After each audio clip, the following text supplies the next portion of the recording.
చక్కని సీతకి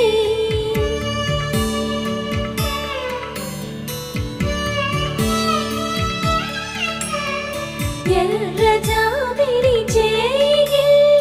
రాముడేడని అడుగుతుంటే